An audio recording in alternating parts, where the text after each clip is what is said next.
Hey Froggy friends, Kirostyle here. Welcome back to Umineko When They Cry, episode 2, Turn of the Golden Witch. So in the last stream, we finished the main part of episode 2. When we left off, Badler seemed to have given up in defeat against Beatrice and become her furniture. And on the other hand, Rosa continued to deny the witch, and she and Maria tried to escape from the island from the rampaging goat heads, but it didn't seem like they were very lucky at the end. So today we're going to go through the epilogue and see what happened afterwards. And of course, the epilogue is called the Tea Party, followed by the question mark, question mark, question mark. And this will kind of bridge the gap between episode 2 leading up to episode 3, which is the next one coming up, Banquet of the Golden Witch. So let's see what happens. Tea Party. Episode 2.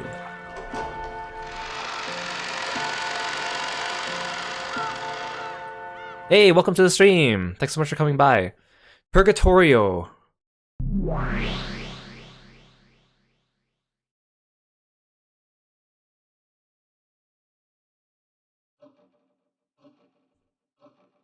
Rosa awoke from her doze. It must have been a very deep sleep. Her mind was hazy and she wasn't thinking clearly. Where is this? It felt like some mansion, but it didn't seem to be the Ushirimiya mansion. She could see a room that looked like a parlor, and there was some tea that had been prepared. Hey Euro, welcome to the stream. Thanks for summoning Kirby. Oh, thanks for Kirby lip sync as well. Thank you, thank you. It had probably been made for her. Around the room, some glitter that looked like gold leaf drifted about, making the scene look quite fantastical. When she eventually realized that they were gold butterflies, it further strengthened that impression.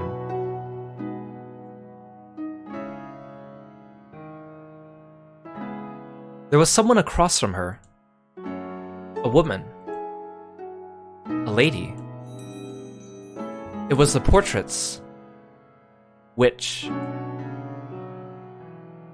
She seemed to be having a one-sided conversation.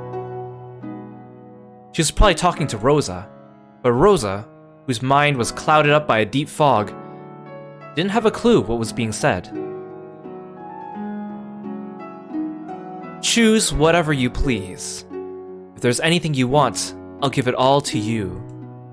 You could think of it as a reward for your good luck, or else as proper compensation for how you've answered to my demands. It may have been a truly trivial matter from your perspective. However, the deal was important enough to me to be deserving of this reward.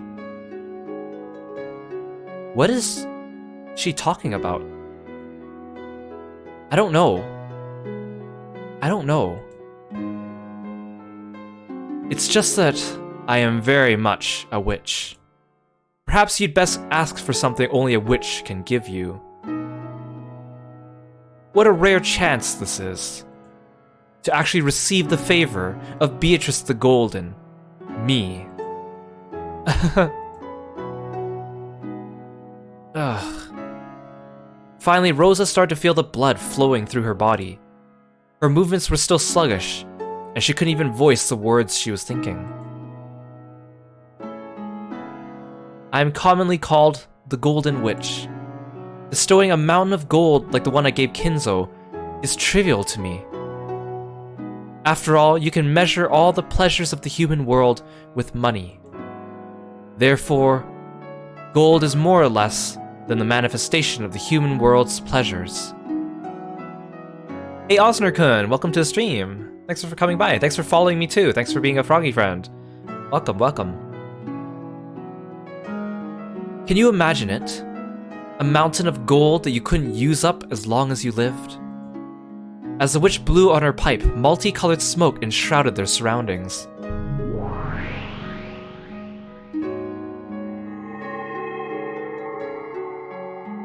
As she did this, the inside of the parlor was suddenly filled with stacks of gold ingots. It looked like a shining gold-colored wall. If each ingot was worth several 10 million yen, how much would all of this be worth? It seemed sinful to even think of such a number. Hey Armand, welcome to the stream. Thanks for dropping by. However, the human world is difficult. I know there are some things that cannot be settled, no matter how high into the sky you pile up gold. I know there are cracks that cannot be filled. I won't make light of that, which is why this is a gift that only a witch, such as I, can give. Why don't I fill those cracks in for you? Yes, how about this? It's something only I can give. You should be very happy. No need to thank me out loud. I can tell right away. It's written on your face and in the corners of your heart. Rosa felt a touch of discomfort at this witch, who kept on talking even though Rosa hadn't uttered a single word. But since she still couldn't manage to speak, and was so helpless that it was difficult to even move a finger, she couldn't do anything but listen. How far must the deep wounds in your heart recede before they can be healed? This is deep. Quite deep indeed. Sometimes wounds close up while a fragment of foreign matter remains inside. Even when such wounds appear to have healed, they continue to throb for all eternity. Sometimes you have to open the wound once more in order to heal it completely. As the witch spoke, she stared deep into Rosa's eyes. What in the world was she peering at? Rosa felt uncomfortable, but she couldn't look away. So your pain was already faded by the time of your birth. How heartbreaking. You don't have to say it. I understand. I understand. Rosa was gradually being sucked into the witch's eyes. Then the world grew dark, spinning round and round as she was sucked in.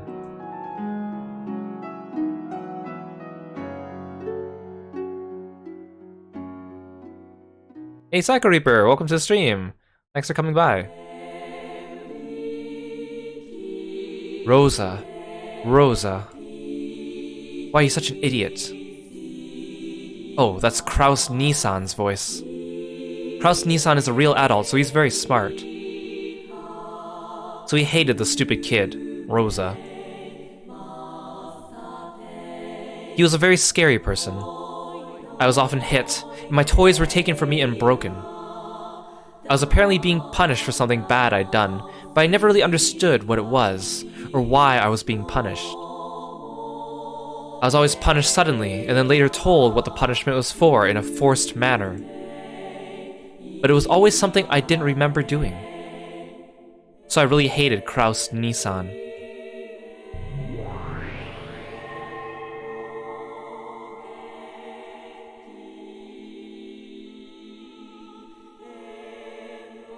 Rosa. Rosa. Why are you such an idiot?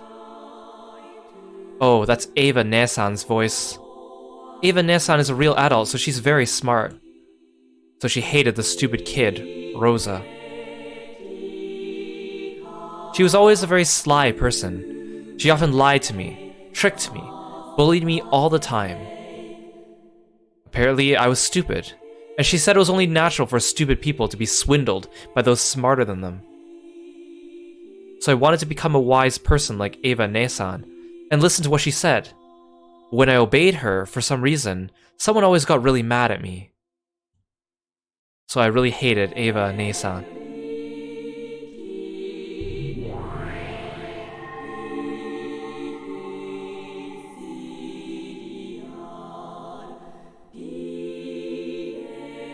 Rosa. Rosa. Why are you such an idiot? Oh, that's Rudolf Nissan's voice. Rudolf Nissan really knows how to get things done. So he hated the stupid kid, Rosa. When Kraus Nissan was around, he would be friendly with Kraus Nissan. When Eva Nessan was around, he would be friendly with Eva Nessan. But when Kraus Nissan wasn't around, he would be violent like Kraus Nissan. And when Eva Nessan wasn't around, he would play dirty like Eva Nessan. And even though he was also bullied most of the time, when Kraus Nissan and Eva Nessan weren't around, He gave me 2 people's worth of bullying. So I really hated Rudolph Nissan. Oh, but these were my memories from when I was a kid. It's common for unfair things to happen between kids, and you mustn't hold on to grudges for such things forever. With time, those memories get buried away, and forgetting them bit by bit is supposed to be part of growing up and becoming an adult. So becoming an adult is the same as separating yourself from all those memories. And because of that, no matter how much time passed, Rosa couldn't become an adult. Even though she had been blessed with a daughter called Maria, and was called a mother, she didn't at all feel like she had become an adult. The witch pitied her for that, and she smiled, saying that she could heal that pain herself. How can I heal you? It's possible, but not easy. I might rewind time and give you a world where you have no older siblings. But that way, your memories of being hurt by your older siblings wouldn't remain. And in that sense, while you might call it a gift, you wouldn't be able to accept it. A person is only satisfied when their starvation is healed. But if you make it so they never starved in the first place, none of them will thank you. Just like how there are no young people who give thanks for their daily gluttony. Understand? I think she's telling me something really complicated. In short, even if she makes it so I never had older siblings, that wouldn't remove my pain. Maybe that's what she's saying. Strictly speaking, that's not quite right. Healing isn't the same thing as removing pain. It's the pleasure we earn as compensation for withstanding pain. Therefore, removing the pain isn't healing. To know the joy of healing, you have to know the pain. Which means you must know joy in order to compensate you for your pain. You should be proud of your past sufferings. After all, they are what make it possible for you to know pleasure that those without pain will never experience. Those who experience this pleasure cannot help but pass on the same joy to others.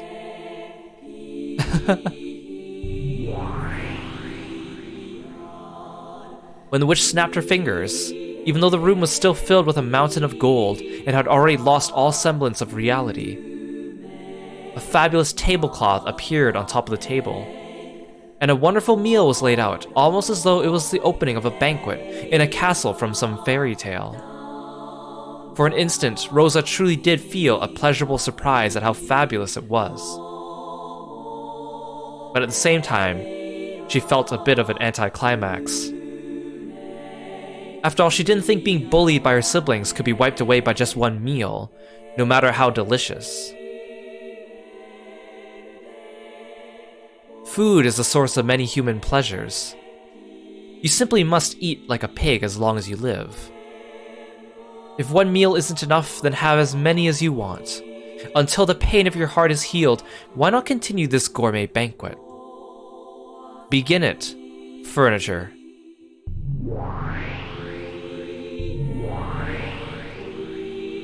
As the witch clapped twice, there were suddenly 2 goat-head servants there, and they began to prepare the meal. From the beautiful dishes adorning the table, they efficiently took some food and began to pile it up on Rosa's plate. It really did look delicious, but Rosa's body still felt as heavy as lead, and there was no way she'd be able to eat. Maybe they also understood that. The goat-head servants tied a napkin around Rosa's collar, and gallantly brought a glass of before-dinner alcohol to her mouth, tilting it for her. She remembered an old servant who had once carried rice porridge to her mouth when she was laid up with a high fever. She couldn't drink it well, and it dripped down from her mouth, but she felt the fragrant sweetness spread throughout her mouth. It's a sweet aperitif of noble wrought German-made wine, a wine cocktail of white wine mixed with a crimson golden drop. If I had to give it a name, I'd call it a bloody Kraus. Soaked with just a golden drop of your brother's blood that was squeezed out of a compressor. Rosa coughed violently, and the bright red that stained her face made it look as though she had coughed up blood. You know a lot about black tea, so you should know what it means, right? Golden drop refers to the last drop in a drink. It is called the most precious drop in black tea. So a golden drop of blood is the same. The last and most precious drop of blood squeezed out of a human. We squeeze it using that. Yep, that's the Beatrice we know. Sasuga Beatrice. As the witch snapped her fingers, a bright red veil that had been set up before something large was removed. The solemn and massive machine there was just like a coffin for a large-sized person with many large bulb-like things stuck to it. And it looked like a sinister torture device. By its unnerving shape, she could tell that with a human strength, it would be used to tighten and compress something. And it seemed that there was still some squeezed dregs remaining because of the bright red remains that stained it. But you can't take more than one golden drop at once. No matter what kind of human you take it from, you can't get more than one drop. But I am a witch. Reviving a person is easy for me. When the witch snapped her fingers, the human compressor suddenly began to shake. No, she could also hear a groan. It looked almost as though someone sleeping in that man-sized coffin had woken up and was now struggling to get out. That was wrong. What was inside definitely had been squeezed dregs. Using her magic, the witch had once again revived the squeezed dregs to how they'd been before they were squeezed. 3 goat-head servants with muscular physiques approached the compressor and forcefully started tightening the large bulb. As they did, an unearthly moan came from inside the coffin. Rosa thought she knew the owner of that voice.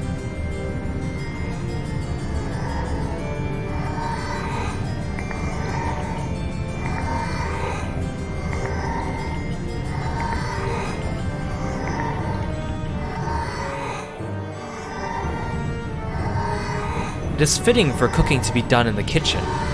Enough. Stand back.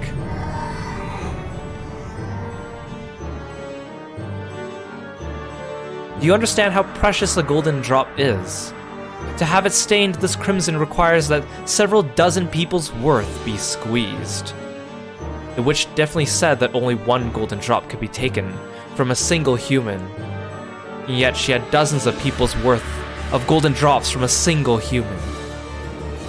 Only a witch could do this. The golden witch Beatrice could kill a single human endlessly. In other words, before Beatrice, even death did not mean freedom. Do you need me to put it a different way? Have you forgotten that this day this man hit you when you swallowed the blood that ran into your mouth? That's right, remember that taste. Remember the taste of the tears that you spilled until you were dry. I believe this aperitif will be sufficient to heal that regrettable memory. Once again, the goat-head servants tilted a deep red glass against her mouth. Rosa tried resisting by closing her lips, but the deep red liquid was relentlessly poured into her mouth, which hung open with shock, and the inside of her mouth was filled with a ghastly sweetness. It definitely was a fragrant sweetness. The living blood of her brother, who had given her such hateful thoughts and made her soak her pillow so many times, had been collected from his death, repeated dozens of times. How could the crimson-stained wine not be sweet? Rosa tried to spit it out. Because of that, the deep red wine that spilled out of Rosa's mouth looked just like a bloodstain. Now that she knew this ghastly substance wasn't a simple aperitif, Rosa couldn't help but feel uncomfortable about what would happen if this banquet continued. That is a double-tongue salad.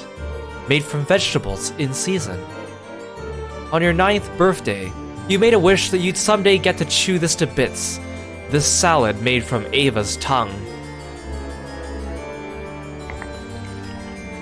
When Rosa heard the true nature of the pink-colored meat piled up in the salad, she had a sudden impulse to vomit her guts out. Furthermore, the goat servant stuck a fork in it and carried it to Rosa's mouth. How does your double-tongued sister taste? It must be quite soft and enchanting, right? It probably would be quite sweet, soft and enchanting in her mouth. After all, Ava's lies were always sweet, and young Rosa had always listened to them. And you might say the stimulating pepper seasoning expressed the truth behind those lies as well. Ugh. Ugh. As the tongue salad that kept being pushed into Rosa's mouth was covered with saliva, she spat it out. But the goat head servants carefully returned it to the plate and carried it to Rosa's mouth over and over again. Hey Jason, welcome to the stream. Thanks for stopping by. Welcome to this banquet. It goes without saying, but I made this salad liberally using 5 of Ava's tongues. You can't get more than 1 tongue out of a person. But I can get them over and over.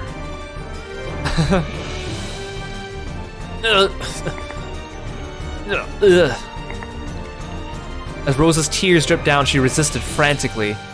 However, the only way she could resist was by refusing to swallow. But even if she didn't swallow it, the taste of the French dressing increasingly permeated Rosa's mouth. Does it not please you? There's lots more.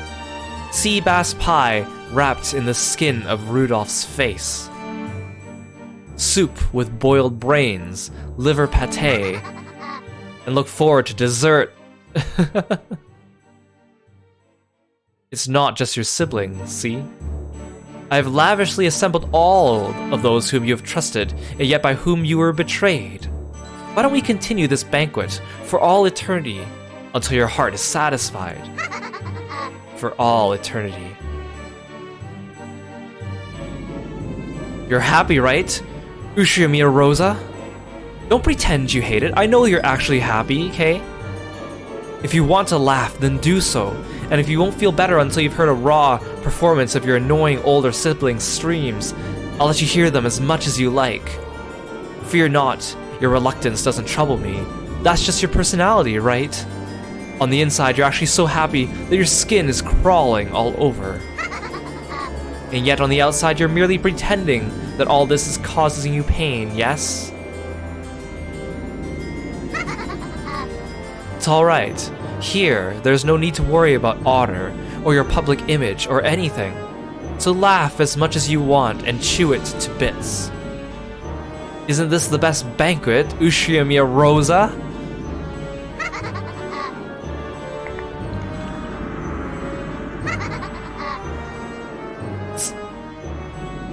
Please, stop. Ugh. Oh, I'm sorry. I want to leave dessert as a surprise, but let me reveal it now anyways. Maybe that will be enough incentive for you to eat up the full course. Your dessert is that beloved daughter that you had to keep pretending to love. Oven-baked Maria with apples. Doesn't that sound yummy? Once you eat this, you will be released from everything. Freedom, you see. Freedom! Finally, Rosa will gain freedom as an individual person. Aren't you happy? You should be happy! Drool is hanging from your mouth. Just try looking in a mirror.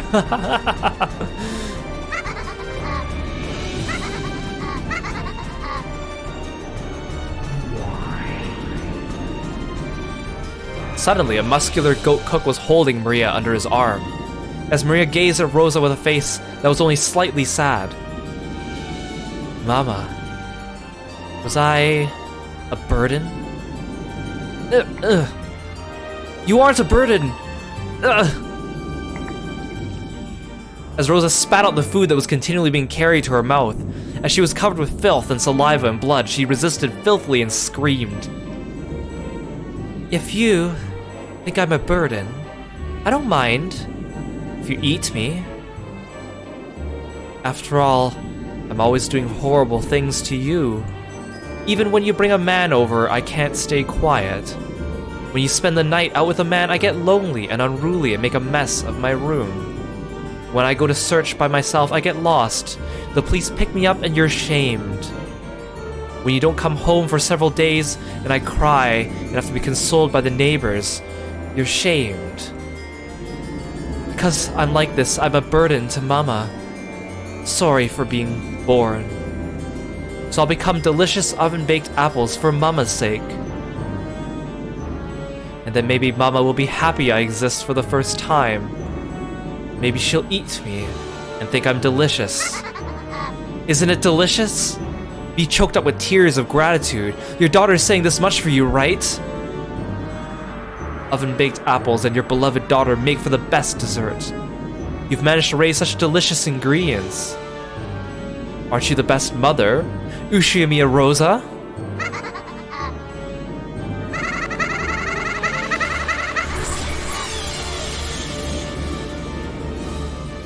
Mama, thanks for everything. Bye-bye. Wait! Wait, Maria, that's wrong! Stop it already! Stop it already! No! I didn't want something like this. Please stop. Please forgive me. No. Stop it already. Don't put it in my mouth.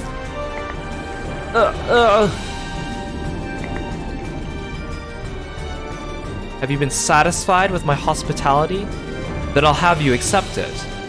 That I am a witch. Proclaim it.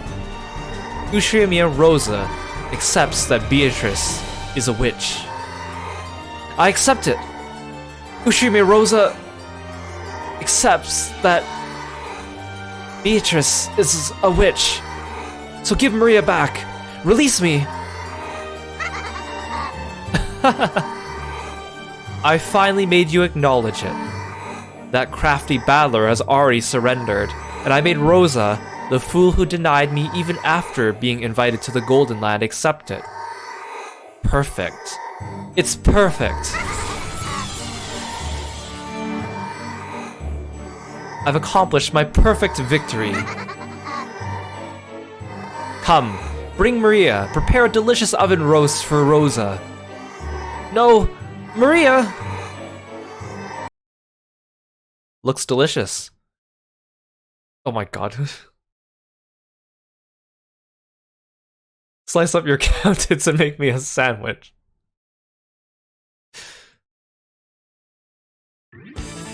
What? That voice! Ugh.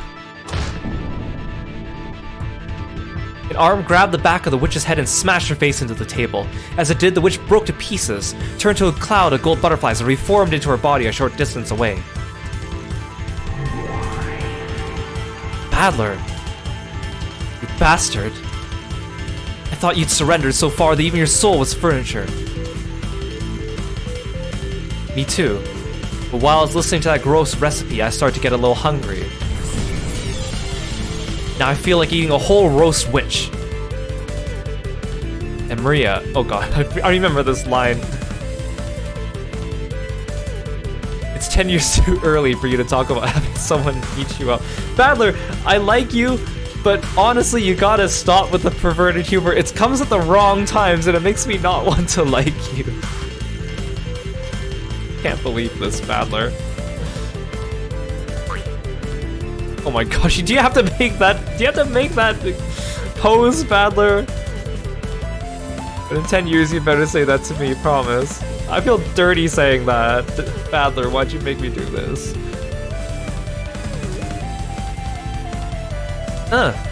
Promise. Maria, don't make promises you can't. Battler-kun. Sorry to keep you waiting, Aunt Rosa. I'd forgotten. This is a one-on-one fight between me and this woman. It's totally wrong for me to give in. Thanks to you hanging in there, I've gotten my will to fight back. At least he's wearing clothes this time, I guess you're right. This person, he gave up down to the depths of his soul and surrendered to me, didn't he? I see. He doesn't know when to give up, just what I expect from Ushiyamiya Kinzo's grandchild. So the chick of a phoenix is a phoenix after all. How dashing. How amusing. I wouldn't have it any other way. I wouldn't have you any other way, Battler. Try to deny me, I'll completely and thoroughly smash you to bits. Let me make you surrender over and over again. I'll teach you, one who has licked my shoes, a taste of defeat over and over again. No problem. I'll teach you that I, Ushimi Battler, am a man who can stand back up even after crawling through the mud. I've never been invincible in a fight. I've lost loads of times. But I'll definitely crawl through the mud and stand up again. And then I'll finish this. In a man's fight, you don't lose until you accept defeat, no matter how much you get beaten up. Don't think I'm out just because you took a shot at me.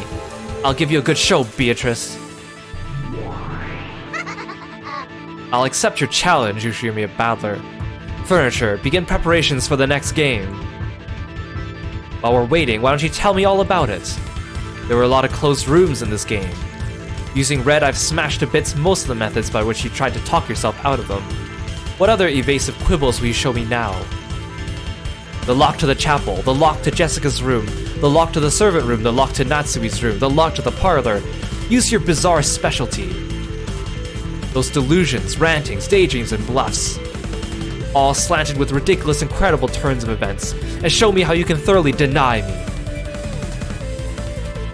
It's useless. It's all useless.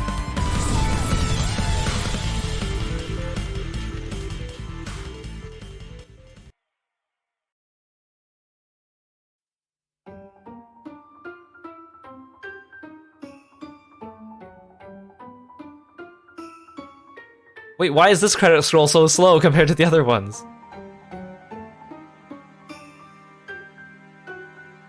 Well, there you have it.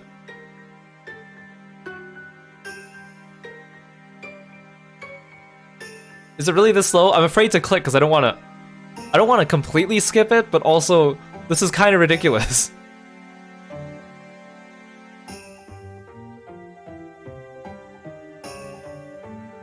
I guess we'll just enjoy the music.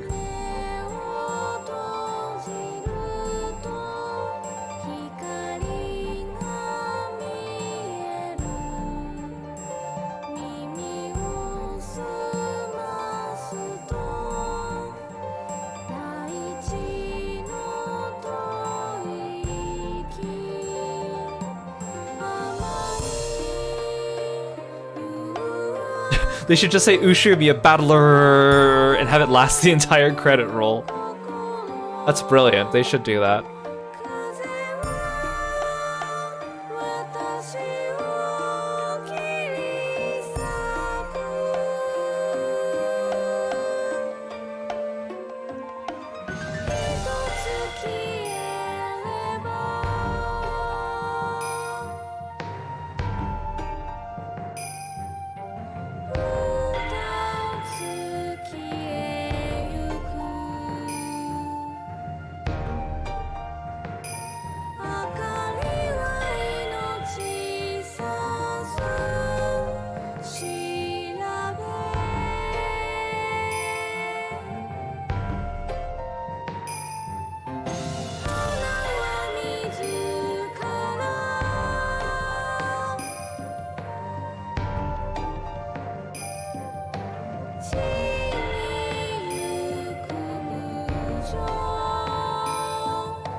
Oh. Ah. Thank you for the chaos, the rain of frogs, and the fun frog fact. Sure, yeah, let's do a fun frog fact while we wait here. That's a good idea.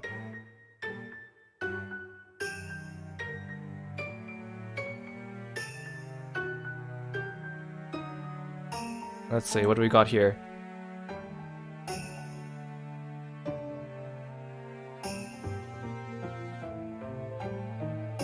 So the South African sharp-nosed frog holds the world's record for the longest jump.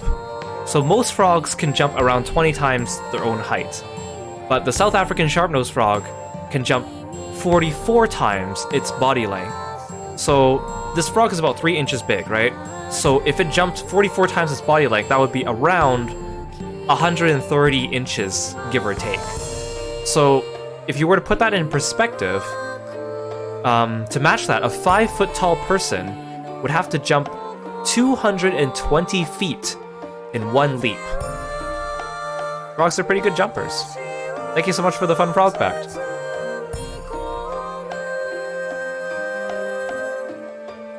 Oh hey Sarah, why was there a dumbbell over my head? The random item throwing system, my friend made me a bunch of random items to throw at me, very kindly. His name is Nathaniel, and he's amazing. You can find the credits below. He created, like, I can't remember, like 10 different variations of frog colors, basic 3D models, to throw at me, and in addition to that, he made a couple other items too, like lily pads and dumbbells. I think he's making a water bottle and some other items later on, but those have not been implemented yet.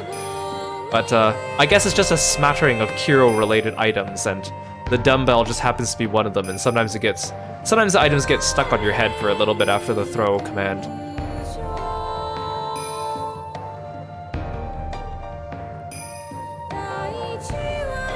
See, I want to talk about this epilogue, but I was gonna wait until after the question mark to do it. I don't really want to talk over all this music.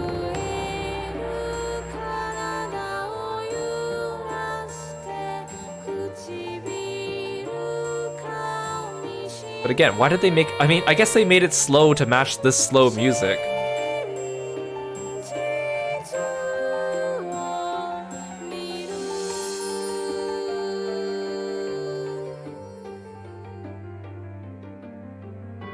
Also, I forgot how many big name voice actors they have for Umineko when we were scrolling past all the voice actors earlier, because I recognized most of those names.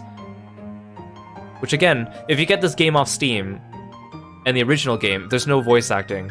It's because I'm using a patch that patches it with the PS3 art, and it also includes the PS3 voices, although I've turned off the voices so I can just narrate everything. Because of course it's in Japanese, there's no English version. And I could turn on the Japanese voices, but then if I read the narration in English, you know, I know some people tab out of Twitch or have things going in the background, so it just makes sense to have everything in one language. Is the voice actor patch available on Steam or get it elsewhere? It's from elsewhere. It's called 7th Mod, and if you're watching this on YouTube, I have a link in the description to them, and they're amazing. They're not the first Umineko translation group. The first one was Witch Hunt, but I'm not sure if the translation from 7th Mod is the translation from Witch Hunt implemented in a patch, or if it's otherwise. But it's pretty amazing. You can patch in the artwork from the PS3 version, you can patch in the voices, you can change the opening theme to the PS3 version or the original one. They add the CGs as well. They remade the original openings with the PS3 sprites to make them fit in better. Like, they did a banger job on the translations and the patches. But again, I wish the Steam version just had the PS3 art. It's just so much more superior than the pachinko art. I was looking at the pachinko art of the characters the other day, and everyone looks so suspicious and weird. It's the way they've drawn the eyes and the harsh shadows. It's weird.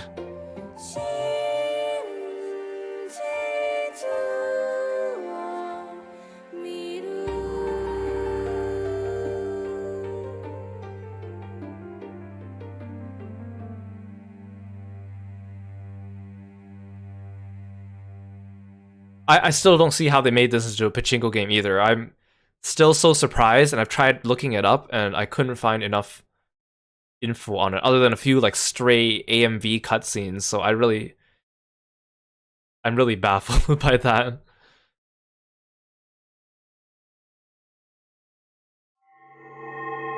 Question mark, question mark, question mark has been added. You can find this new feature on the title screen. Achievement unlocked. A delicious snack. Yum, yum, yum.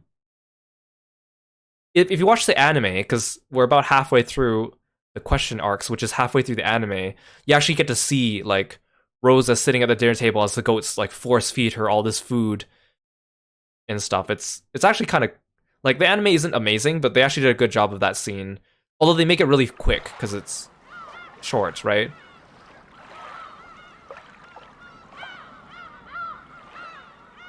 Okay, so there's a second part to the epilogue, of course. Question mark, question mark, question mark. Welcome to the tea party of those who are not human. So we'll do that one too, episode 2.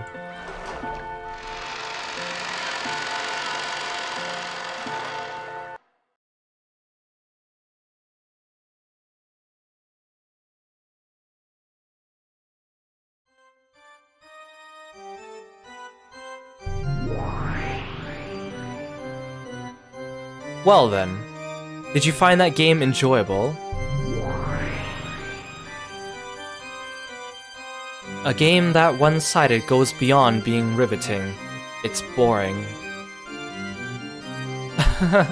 My, but you're as harsh as always. Considering how proud I was to have created a development so impactful. I guess this patch funny. So impactful that it might satisfy even the boredom-hating Lady Berncastel. This response is quite harsh. Well, I'll admit it was impactful. However, it was horrible as a fair game. Unless you made the conditions a bit more even. Are you saying there's no way to win? Not even for Lady Berncastel?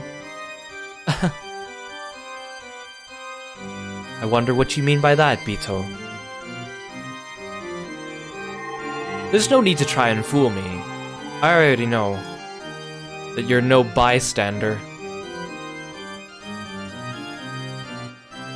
Were you planning on hiding it? You're an outrageous person to come into someone else's territory from such a great distance to work against them. You came to watch from the sidelines, and probably to push strongly for my defeat. I've guessed right, haven't I? And if so... Truly amusing. That I should be granted a chance to fight against Lady Berncastel, the strongest of witches who defeated Lady Lambda Delta, is truly a pleasure. Yes, I'm also pleased. I came all this way because I really want to see you, brimming with confidence, fall apart, and lose. What an honest person. Even so, it would be a shame if the contest between me and the great Lady Berncastel was resolved without at least one observer. You called her here, didn't you? That kid.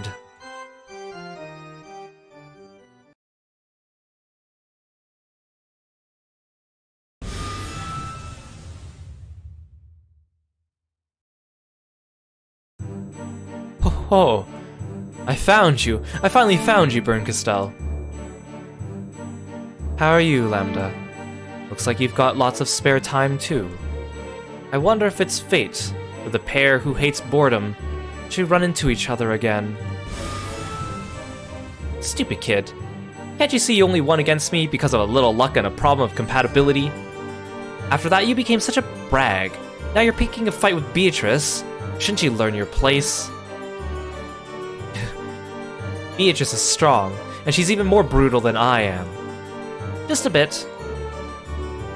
And by the way, don't go shortening people's names without their permission.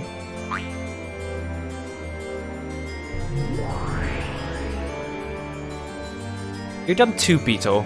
If this kid's in your game, she'll make a mess of everything. I certainly didn't just bring Lady Lambda Delta here to watch from the sidelines. After informing me that you were betting against me, she said that she would bet against you. You're still holding a grudge, aren't you? Ho ho ho! Because I'm the strongest witch in the universe.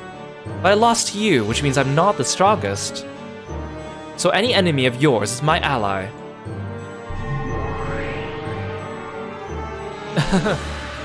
And there you have it. With the great Lady Bernkastel as our opponent, this may not even count as a handicap, but it should make for good entertainment. Do as you like. Now that I've been exposed, allow me to get serious. That would be well.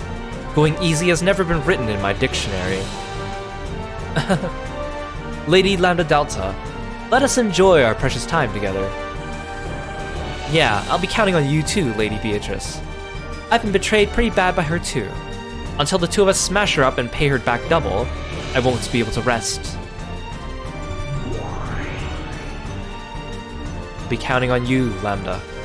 And you, Bito. No matter what we fight over, this will be a very significant battle for all of us. That's right. Of course, I don't plan on losing. We've got a goal beyond who wins and who loses. After all, we hate boredom. The three witches giggled, cackled, and guffawed. That's right. I should thank you, Bito. It looks like I'll finally be able to escape my boredom. Do your best to entertain me, along with Lambda Delta. Leave it to me. If we're decided, Bito, then let's start a strategy meeting right now. I know all of this girl's weak points, and I'll teach you all of them. And yet, Lady Lambda Delta, you were defeated by her. I won't let you, or I won't tell you, I won't tell you.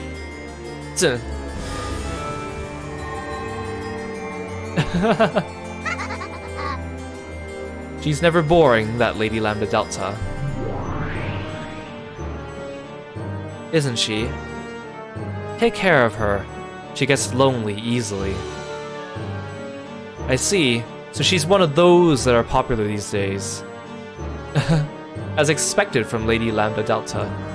Quite cutting edge. Go already.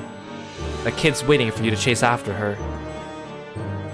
Then if you'll excuse me, see you next game.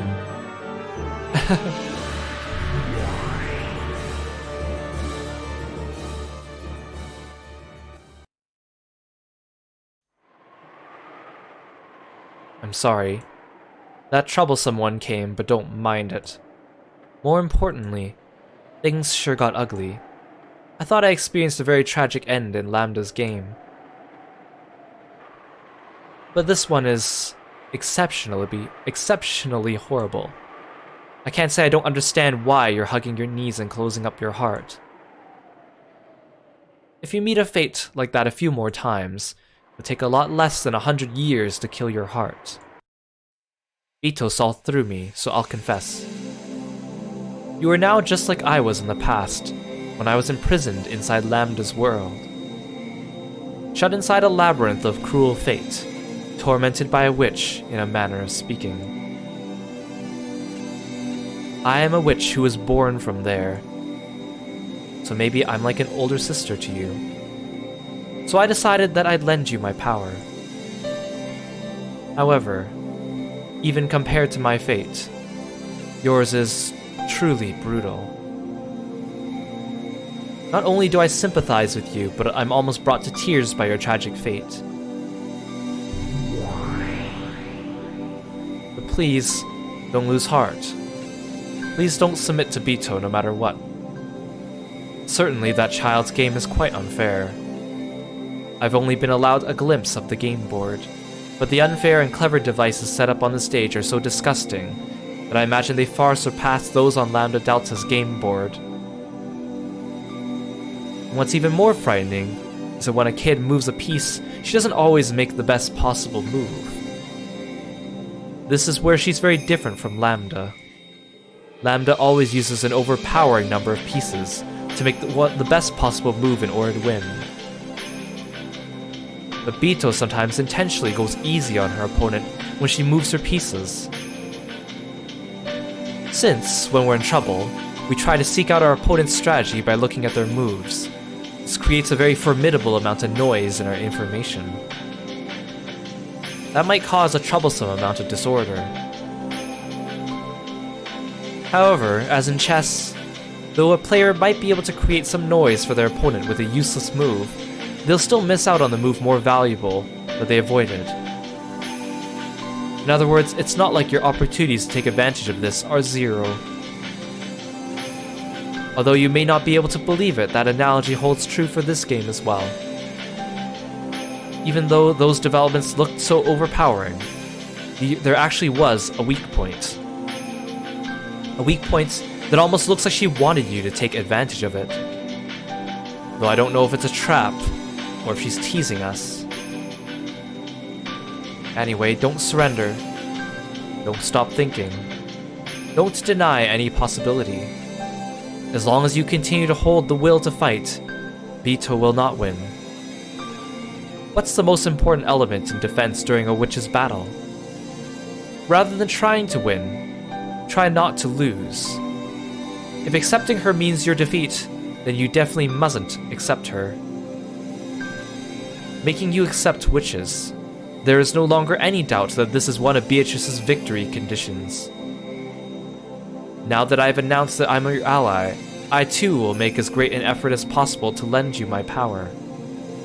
Make an effort yourself as well. If you're still hugging your knees, quickly stand back up. In times like this, what did I used to say again? Go for it. Yay. Meep. Nippa. It's so embarrassing doing this. I've done this much for you, so quickly stand back up.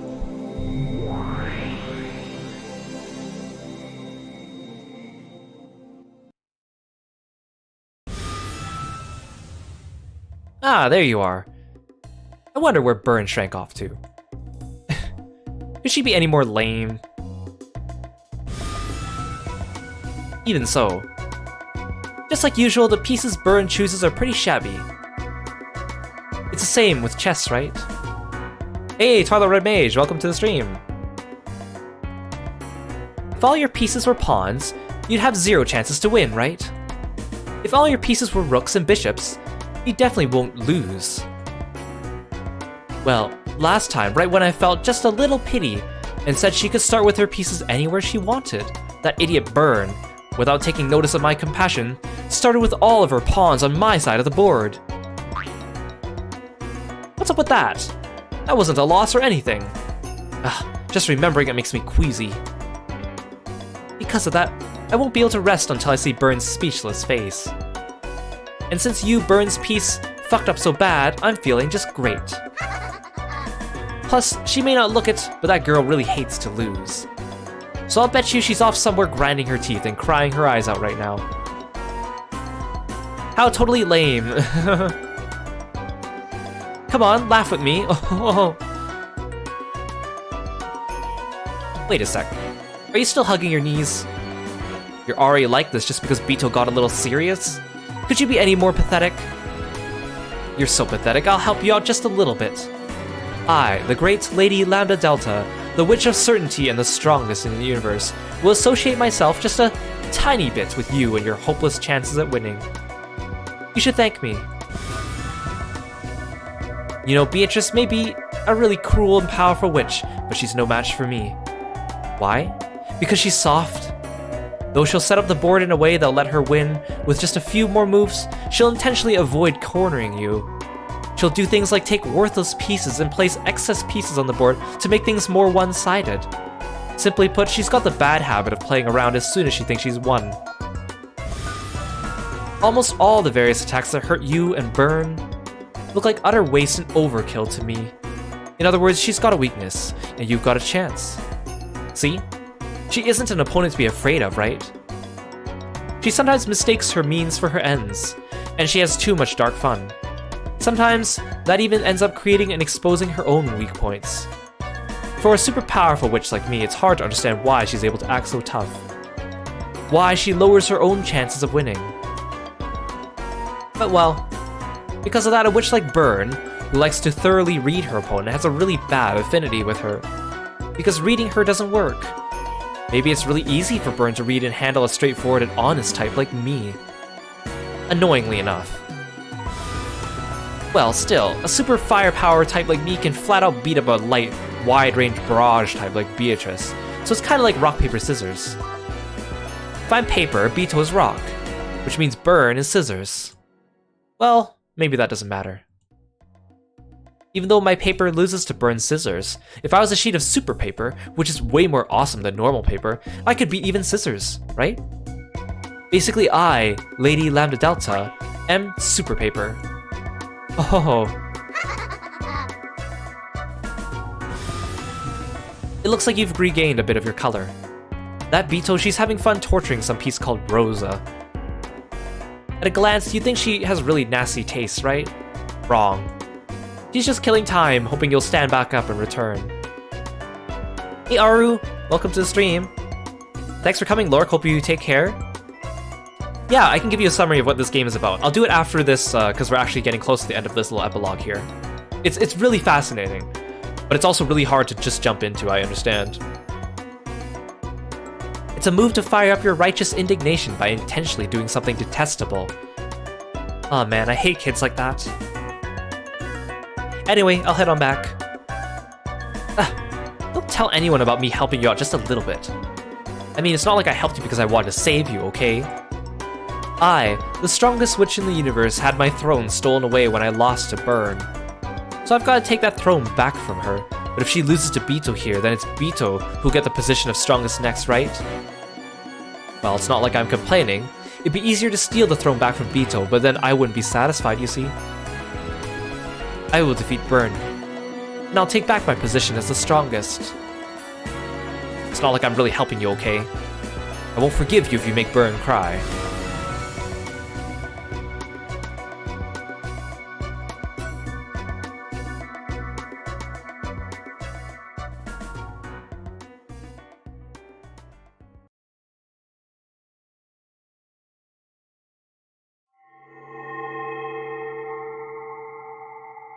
Okay, so it was the Witch Hunt that did this translation as well.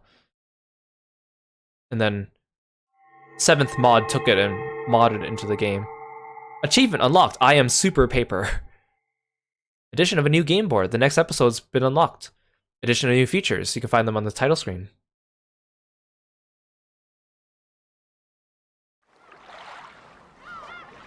Okay, and there we have it, now we have unlocked episode 3. So a couple things about today's stream. So Burn and Lambda are witches that are introduced in Umineko.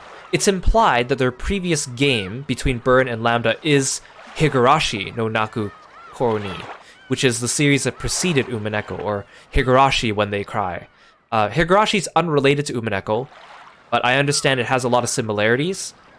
And there's no witches in that one. So, like, Burn and Lambda are not actually characters from Higurashi. So it's kind of like an allusion to Higurashi. But Burn-Castell strongly resembles one of the characters in Higurashi. So the way Burn described it, and the way it's kind of implied, is that, like, one of the characters from Higurashi was put through a lot of suffering during the course of the game. And her suffering basically gave birth to this witch named Burn, who, like Lambda, Delta, and Bito, is a witch as well.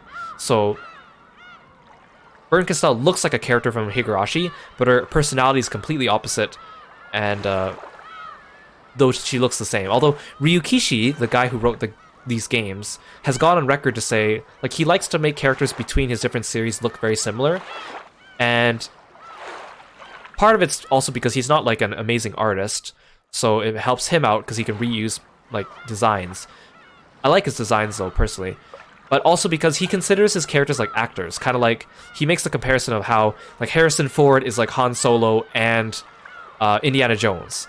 And so it's kind of the same thing. So, like, in his universe, it's almost like the character is who plays the character from Higurashi is also the one who plays Burn. Because there's a character in another series of his that looks just like Badler. Like almost exactly the same, but with a different outfit.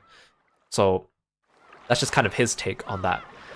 It's also kind of interesting. We saw like a metaverse version of Rosa here resisting Beatrice, and then her resistance against Beatrice kind of makes Badler regain his strength to fight. But we don't see a metaverse Rosa interacting with Beatrice in the tea parties again after this. It's not like, because after the first game, Badler denied Beatrice and he became a meta character. Rosa does not do that. Her denying Beatrice here does not turn her into a meta character. She's not going to be postulating over all these mysteries alongside Badler in the next episode. But it's interesting because Lambda Delta here implies that Beatrice set this all up. She created this Rosa and fed her all these things on purpose to give Badler this motivation back. Because it's kind of weird that they blur the line between reality and fantasy. Because in the last episode, it wasn't the metaverse Badler that conceded to beat Beatrice. It was more like the game piece Badler that did. But then he became the meta Badler. They became one and the same. Kind of like how like the game piece Rosa was denying Beatrice, but she's just a game piece. So, and then to be elevated into a meta character for the tea party seems very intentional by Beatrice. But I don't know. Again, there's a lot of things in this game that are a little bit left up in the air on purpose, I think. So, if you're new here, let me briefly describe what this game's about, because I know it's really confusing. So, Umineko no Naku Koro ni, or Umineko When They Cry, is a visual novel, and there's no gameplay in it. It's just story, and with amazing music, and it's an amazing story with interesting characters. It's 8 episodes long. The first 4 episodes are called the Questions arc, and the last 4 episodes are called the Answers arc. So we're doing the Questions arc right now. Basically, the premise of the game is that 18 people are on an island, and the island gets cut off from the rest of the world by a typhoon. While they're there, mysterious murders start taking place, and they have to decide whether the murders are being committed by one of them, or whether it's this mysterious witch who, by legend, controls this island and lent the family her wealth many years ago. And if they can solve her riddle, they'll get her gold and she'll stop the murders. But if they don't, then she'll continue murdering them. So Badler, at the end of the first episode, the murder mystery plays out and everyone dies. By the end, Badler still doesn't believe in the witch. He still thinks that the murder mystery was committed by one of the people on the island. So the witch comes to life, Beatrice, and basically challenges him to this game where she's basically going to replay the murder mystery over and over again with different premises, and he has to argue against her to prove that the murders taking place are possible to be done by a human being instead of by a supernatural witch.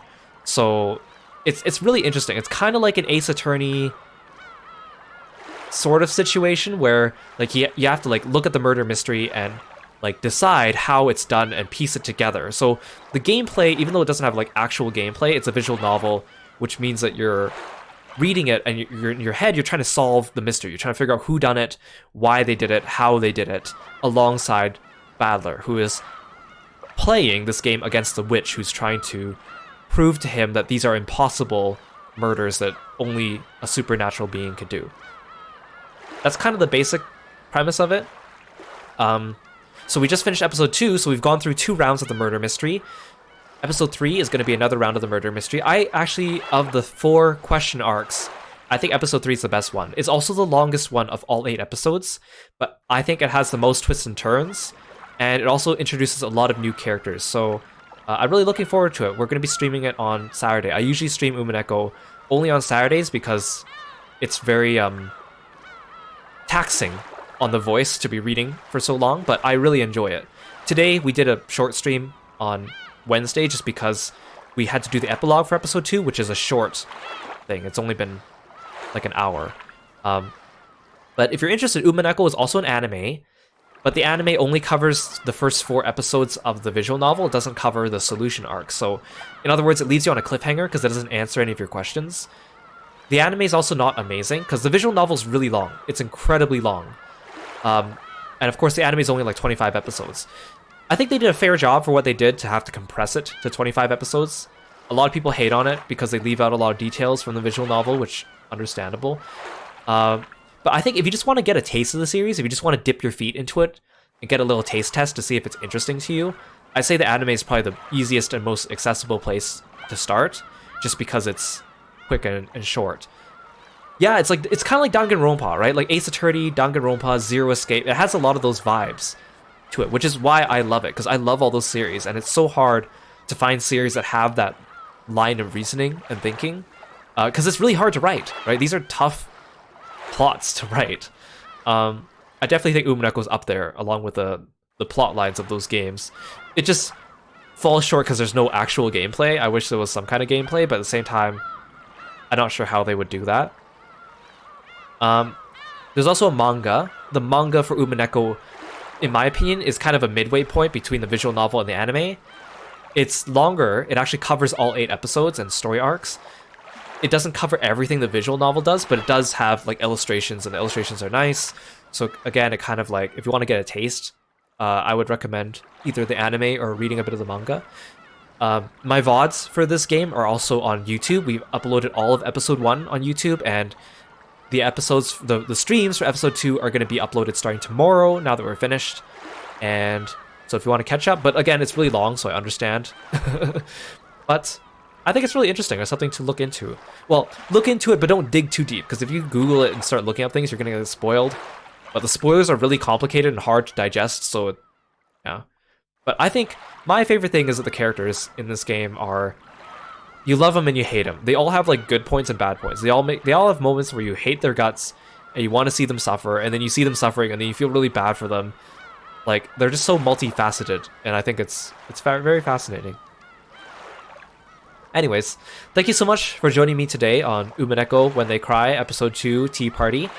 Again, on Saturday, we're going to start Episode 3, which is Banquet of the Golden Witch. Again, my favorite of the first 4 story arcs. I think it has the best twists and turns. It's really good, but it's also really long, so we'll probably spend a little bit longer playing through that one. Let's have a look at Twitch and see if anyone is online that we can give them a raid.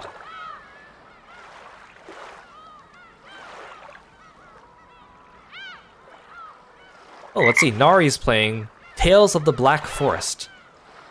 Let's go drop in on Nari and give her some love. Oh, thank you, Last Romeo. Thank you so much for following me. Welcome, welcome. Thank you for being a Froggy friend. And thank you so much for coming, Osner, Twilight Red Mage, Hakaze. Good to see you, and I'll see you in the next stream. See you. Take care. Bye-bye.